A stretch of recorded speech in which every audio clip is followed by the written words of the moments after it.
All right, baseball's back, ladies and gentlemen. Cardinals fan here. What's up, Airheads?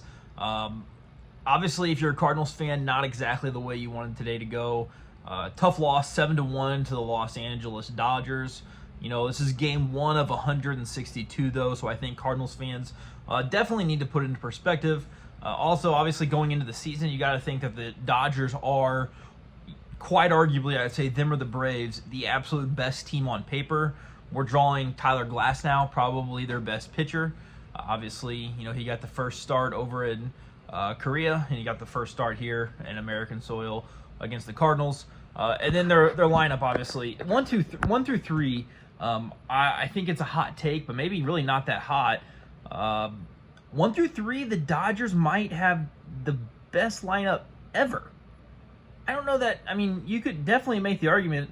There have definitely been some other great 1 to 3s, but you got Mookie, Ohtani, and Freddie Freeman, all former MVPs, all guys that can put the ball out of the ballpark, all guys that can do a variety of things at the plate. Might honestly be the best ever. The season will tell. I think if the Dodgers, if the bottom half of their lineup, if they have anybody that catches fire for an extended period of time, they're going to break records as an offense this season. They're just absolutely loaded. From the Cardinals end, obviously not a ton of positives today. Did not pitch well, did not hit well. On the mound, Miles Michaelis got the start. He went 4 1/3.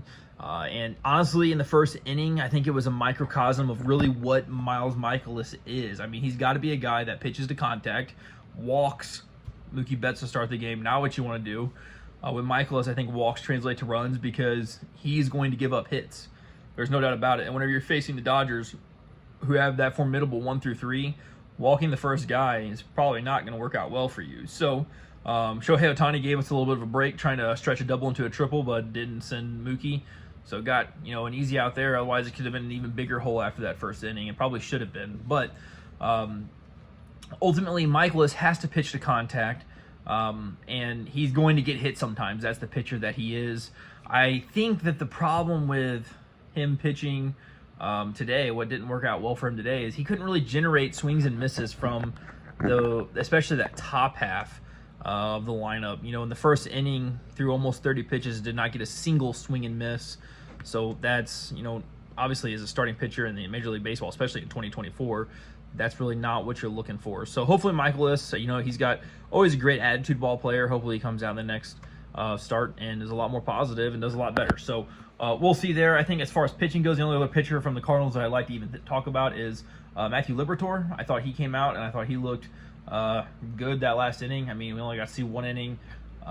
Take it for what it is, you know. He threw 10 pitches, 8 strikes, and was able to get a strikeout. So, you know, positive there. On the offensive side, the only guy that even got hit for us today was Paul Goldschmidt, 3 for 4 at the plate, which is actually a little bit surprising because he had an absolutely terrible spring. I think he batted like 128 this spring with 6 hits and like 46 at bats. So not very good. Not the guy I had penciled in to go get a multi-hit day today. But that's what happened. Obviously, that's baseball. So Goldschmidt, typically a slow starter. So if he gets hot early on, that's great for the Cardinals. The only other offensive thing that I would like to even make note of is Victor Scott. Obviously, Victor Scott, rookie. What a whirlwind of a last week for him. Gets sent down. Carlson gets hurt, gets called up, gets with the team in Arizona. Doesn't have his clothes with him. Has to go buy clothes in Los Angeles. So really a crazy situation for him. But I think he's going to be a ton of fun to watch, and I hope he sticks. In his second at bat there, hits a ground ball to Mookie Betts, who, it's also crazy to me as a side note that the Dodgers took arguably one of the best defensive outfielders in all of baseball and just converted him to an infielder last season at second base, and then now Gavin Lux can't throw, so he's back to his natural position at shortstop. I don't know that there's ever been a former Gold Glove outfielder become a starting shortstop in years to follow. But anyways, back to what I was saying. Victor Scott hits a ground ball to Mookie Betts, typically a routine ground ball, but with Victor Scott's speed, I don't think anything is routine. Put some pressure on Mookie. Mookie makes a bad throw, and he is awarded an error, so Victor Scott doesn't get his first hit. But what I think, I honestly think that even if the throw's on time, it's a bang-bang play at first base. Victor Scott might have gotten a hit there. Then he gets a steal. a couple pitches later. So Victor Scott is going to be a ton of fun to watch. The last thing I'm going to say in this video is I think that Victor Scott and Mason Wynn especially really need to be players that focus on just hitting the top half of the ball.